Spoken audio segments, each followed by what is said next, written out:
Kalau kita ingin maju sebagai umat ya, kita harus meninggalkan zakat. Zakat itu nggak populer. Quran juga tidak terlalu mempopulerkan zakat. Membuat ibadah puasa kita itu diuji dengan emosi gitu.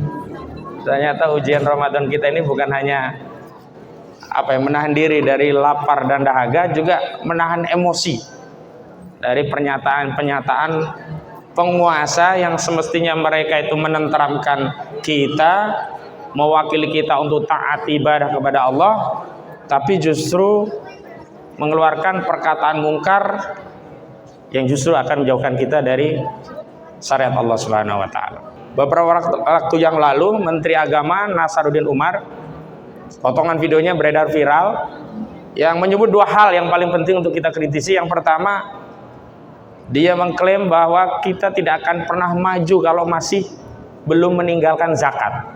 Zakat itu diambil dari orang tertentu dan disalurkan kepada orang tertentu. Hanya 8 asnaf, maka nggak boleh uang zakat itu untuk bangun musholah, untuk bangun jembatan, bangun infrastruktur, nggak boleh.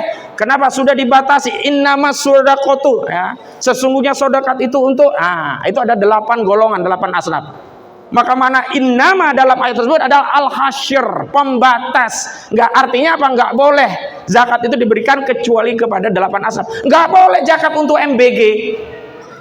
Nah, bunga-bunga bank, PPN katakanlah, PPH, itu pungutan-pungutan zalim karena tidak ada satupun dalil syar'i baik dari Al-Qur'an, As-Sunnah, ijma sahabat maupun qiyas yang membolehkan penguasa mengambil pajak dari rakyatnya, apakah itu pajak pertambahan nilai, apakah itu pajak penghasilan, baik 7-10%, bahkan 1% pun haram. Tapi ini yang nggak dikutak-kutik, apa? Harta tambahan yang masuk kategori al-milkiyatul ammah, yang oleh syariat diberi kewenangan syar'i yang mengelola negara, diambil dari seluruh kekayaan alam kita dan dikembalikan kepada rakyat selaku pemilik dalam bentuk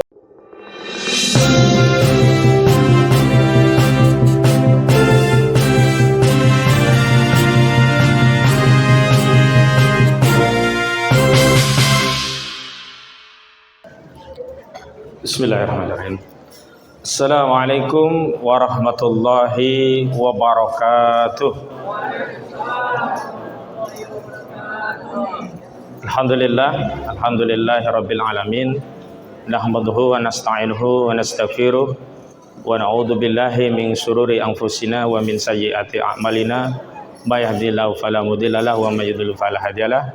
Asyhadu an la ilaha illallah wahdahu la syarikalah wa asyhadu anna Muhammadan abduhu wa rasuluhu la nabiyya ba'da wa rasulah.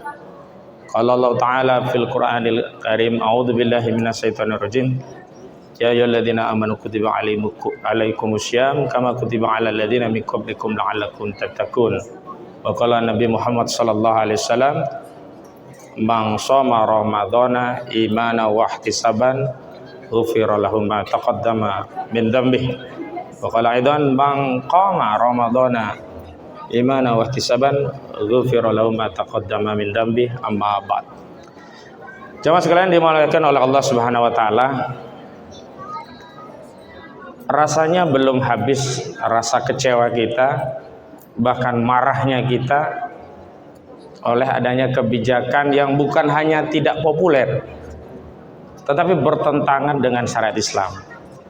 Yakni saat Presiden Prabowo Subianto mengambil keputusan gabung dalam Board of Peace atau Dewan Perdamaian ala Trump, yang alih-alih ini akan mendukung kemerdekaan saudara-saudari kita di Palestina, justru akan makin membelenggu dan memuluskan jalan bagi Israel untuk mengokupasi sehasta 1 kilometer bahkan keseluruhan tanah Palestina yang hari ini hanya tinggal tersisa di Gaza. Namun kita ternyata tidak cukup dengan kemarahan atas adanya kebijakan pemerintah yang diwakili oleh presiden itu. Ternyata ada statement-statement dari menterinya yang juga membuat ibadah puasa kita itu diuji dengan emosi gitu. Ternyata ujian Ramadan kita ini bukan hanya menahan diri dari lapar dan dahaga, juga menahan emosi dari pernyataan-pernyataan penguasa yang semestinya mereka itu menenteramkan kita, mewakili kita untuk taat ibadah kepada Allah, tapi justru mengeluarkan perkataan mungkar yang justru akan menjauhkan kita dari syariat Allah Subhanahu wa taala. Dan sebelumnya saya pikir ketika kita ganti presiden, tragedi-tragedi presiden dan menteri yang bermasalah itu berakhir. Misalnya dulu saat Ramadan, Presiden Joko Widodo ikut menandatangani Kepres dan bahkan ikut mengkampanyekan untuk mengkonsumsi bipang ambawang, babi panggang dulu kan, marah. Tidak lama setelah itu juga Menteri Agamanya Yakut Khalil Qumas membuat analogi azan dengan suara lolongan anjing, yang akhirnya tiap bulan Ramadan yang dibahas bukan bagaimana meningkatkan kehusuan ibadah kita, yang dibahas apa? Aturan tentang speaker masjid. Itu saja. Itu kebijakannya menteri yang lalu sama presiden yang lalu. Akhirnya sudah ganti presiden, ganti menteri agama juga sama. Presiden yang ngajak gabung BOP, bahkan menjadikan asas perdamaian Palestina adalah keamanan Israel. Luar biasa, ini pernyataan yang sangat mungkar. Bagaimana mungkin kita hendak menciptakan perdamaian pada wilayah negeri yang dijajah, yang asas perdamaian itu adalah menjamin keamanan penjajahnya. Ini pernyataan mungkar ini. Dan kemudian menteri agamanya ini ikut-ikutan bikin emosi juga gitu. Beberapa waktu yang lalu Menteri Agama Nasaruddin Umar, potongan videonya beredar viral, yang menyebut dua hal yang paling penting untuk kita kritisi. Yang pertama, dia mengklaim bahwa kita tidak akan pernah maju kalau masih belum meninggalkan zakat. Naudzubillah. Yang kedua, zakat dituduh tidak populer, bahkan bukan hanya zaman Nabi, di para sahabat pun tidak populer gitu. Lalu berdalih bahwa yang penting hari ini adalah bagaimana meningkatkan untuk sodakoh gitu. Dengan dalih yang Masya Allah, naudzubillah gitu. Kalau ini yang mengucapkan masih guru TPA itu masih wajar gitu. Ini levelnya menteri. Levelnya menteri kok menafsirkan ayat aja ngawur gitu loh. Jadi ketika menafsirkan ayat khud min amwalihim sodakotun, disebut bahwa ini adalah ayat juga tidak letterlek mengarah kepada zakat. Disebut adalah sodakoh. Padahal tafsir Al-Quran versi manapun, bahkan versi Kemenak, kalau versi tafsir Al-Quran yang lebih kaya dengan kaidah bahasa Arabnya itu tafsir Al-Kasyaf karya Imam Jamaksari. Kalau yang lebih kaya dengan riwayat-riwayat Nabawiyahnya, penjelasannya menggunakan riwayat, itu tafsir Ibnu Katsir. Itu sama memanai yang dimaksud as-sodaqoh dalam ayat ini, yakni tidak lain adalah zakat. Makanya ayat ini menjadi dasar kewajiban umat Islam untuk mengeluarkan zakat. Lalu dikaitkan dengan kaidah yang lain, di mana ayat yang lain mengatakan innamas shadaqatu lil fuqara'i wal masakin ila akhiri. Jadi lagi-lagi yang disebut bukan sesungguhnya zakat, tapi sesungguhnya sedekah. Ini terlalu terlalu dangkal sekali pemahamannya. Padahal dalam memahami nas, setiap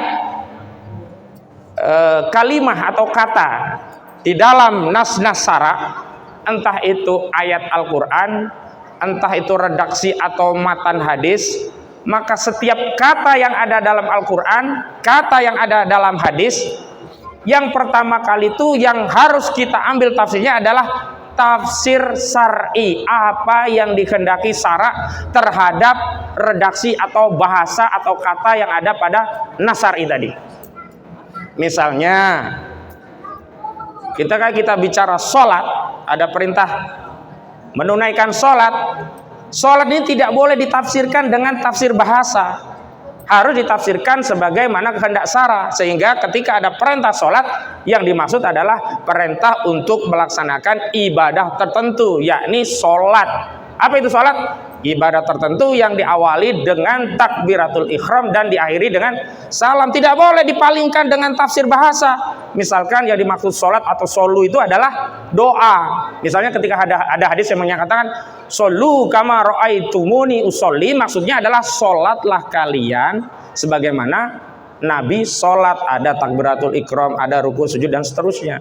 Tidak bisa dipalingkan dengan doalah kalian sebagaimana Nabi berdoa, tidak, karena yang dimaksud dalam nas ini tafsirnya adalah tafsir syara. Walau memang benar yang dimaksud dengan as-sholah itu pengertian atau makna secara bahasanya itu atau secara etimologis lah istilahnya gitu, itu adalah doa.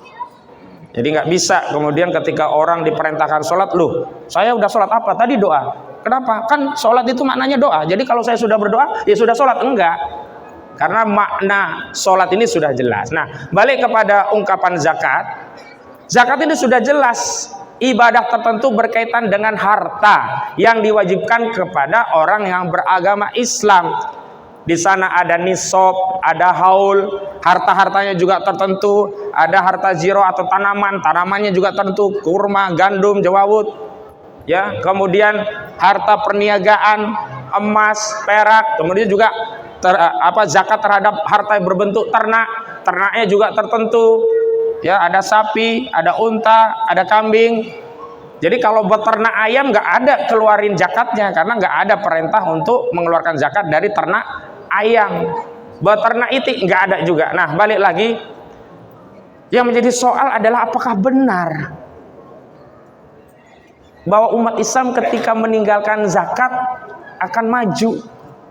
Yang kedua, apakah benar masalah zakat itu masalah sepele sehingga tidak populer baik di zaman Nabi atau bahkan di zaman para sahabat. Saya ambil kisah. Pas Nabi SAW meninggal dunia, maka para sahabat saat itu berkumpul di Sakifah Bani Sa'idah. Saat itu mereka memikirkan siapa pemimpin pengganti Nabi untuk melanjutkan kekuasaan Islam agar dua tujuan Islam itu tetap terlaksana. Yang pertama, Islam diterapkan di dalam negara. Yang kedua, dakwah Islam diemban ke seluruh penjuru alam. Karena tujuan politik Islam itu hanya dua. Satu, menerapkan Islam di dalam negara, maka tugas kekuasaan dalam Islam itu di dalam negeri itu menerapkan Islam. Hudud diterapkan, kisos, diyat, takjir, mukhalafah.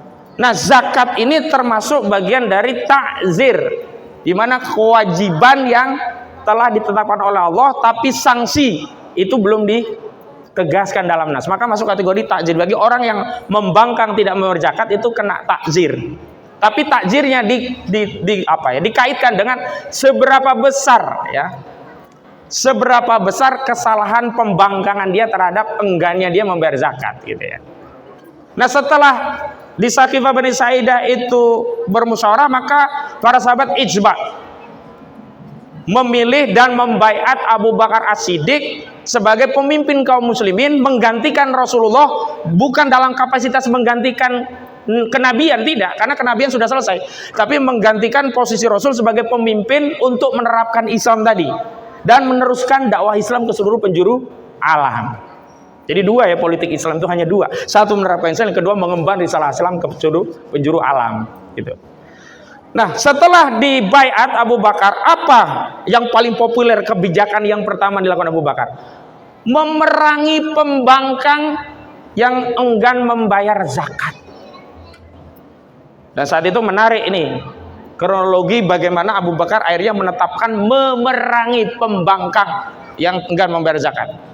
Saat itu pendapat Umar Al-Khattab meminta agar mereka cukup dinasihati, tidak perlu diperangi karena posisi negara sedang gonjang-ganjing, belum stabil. Nabi baru saja meninggal, khalifah baru saja yang baru dilantik di baiat. Jadi kita melakukan stabilitas nasional dulu lah, nggak usah mengadakan perang dulu lah, nggak usah. Cukup dinasihati, mudah-mudahan mereka bisa kembali taat dan membayar zakat. Tapi apa kata Khalifah Abu Bakar ketika itu? Tegas Abu Bakar menyatakan, aku akan memerangi siapa saja yang mengingkari kewajiban sholat maupun zakat.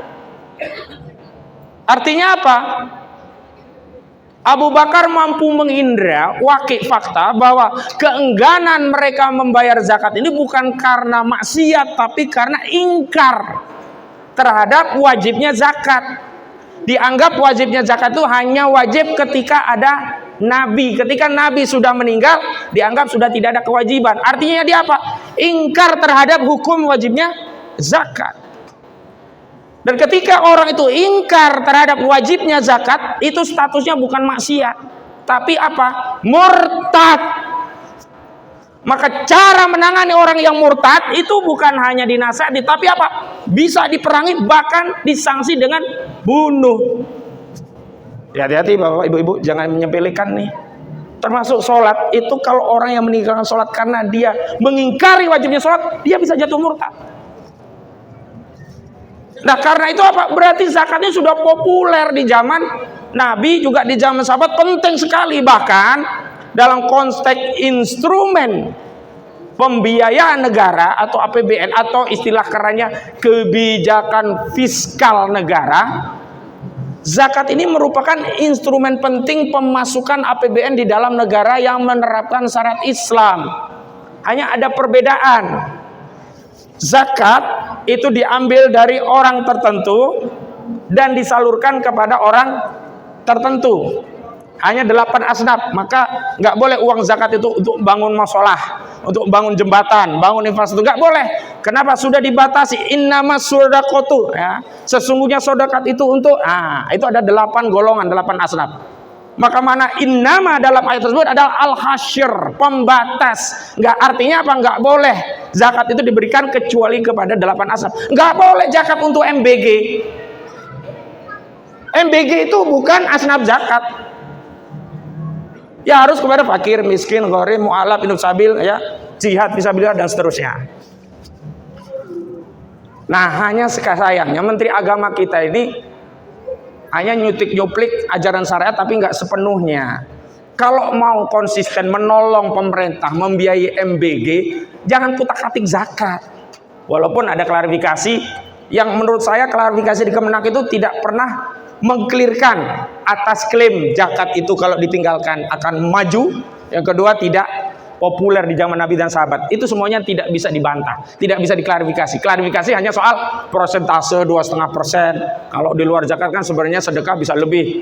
Dikaitkan dengan bank kan bisa ngambil 6-7%. Nggak bisa. Dalam Islam itu ya, mengambil harta rakyat meskipun 1%, meskipun 0,5%, meskipun 0,99%, kalau tidak ada hak syar'i, tidak ada dalil syar'i, maka itu kezaliman. Bagaimana dengan zakat 2,5%? Itu hak syar'i penguasa. Khudh min amwalihim, ambillah zakat dari harta-harta rakyat. Tidak semua rakyat. Hanya siapa? Yang agnia. Tidak semua yang kaya. Apa? Yang memenuhi syarat. Memenuhi nisab, memenuhi haul. Haul kalau tanaman itu saat panen. Haul selain tanaman itu setahun sekali. Harus terpenuhi. Kalau penguasa mengambil zakat belum pada nisabnya, zalim, karena nggak ada dalil syar'inya. Apalagi 2,5% dikaitkan dengan 7%. Nah, bunga-bunga bank, PPN katakanlah, PPH, itu pungutan-pungutan zalim karena tidak ada satupun dalil syar'i baik dari Al-Qur'an, As-Sunnah, ijma sahabat maupun qiyas yang membolehkan penguasa mengambil pajak dari rakyatnya, apakah itu pajak pertambahan nilai, apakah itu pajak penghasilan, baik 7-10%, bahkan 1% pun haram. Apa dalilnya? La yadkhulul jannata sahibun maksin. Tidak akan masuk surga orang yang mengambil pajak. Lalu bagaimana mekanisme negara untuk membiayai MBG, membiayai pendidikan, kesehatan? Ada, dan ini gede. Tapi ini yang nggak dikutak-kutik. Apa? Harta tambang.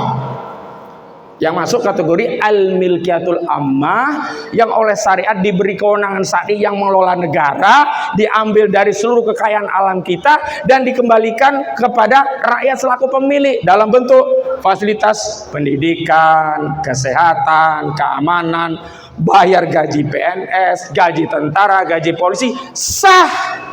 Ini kebalikannya.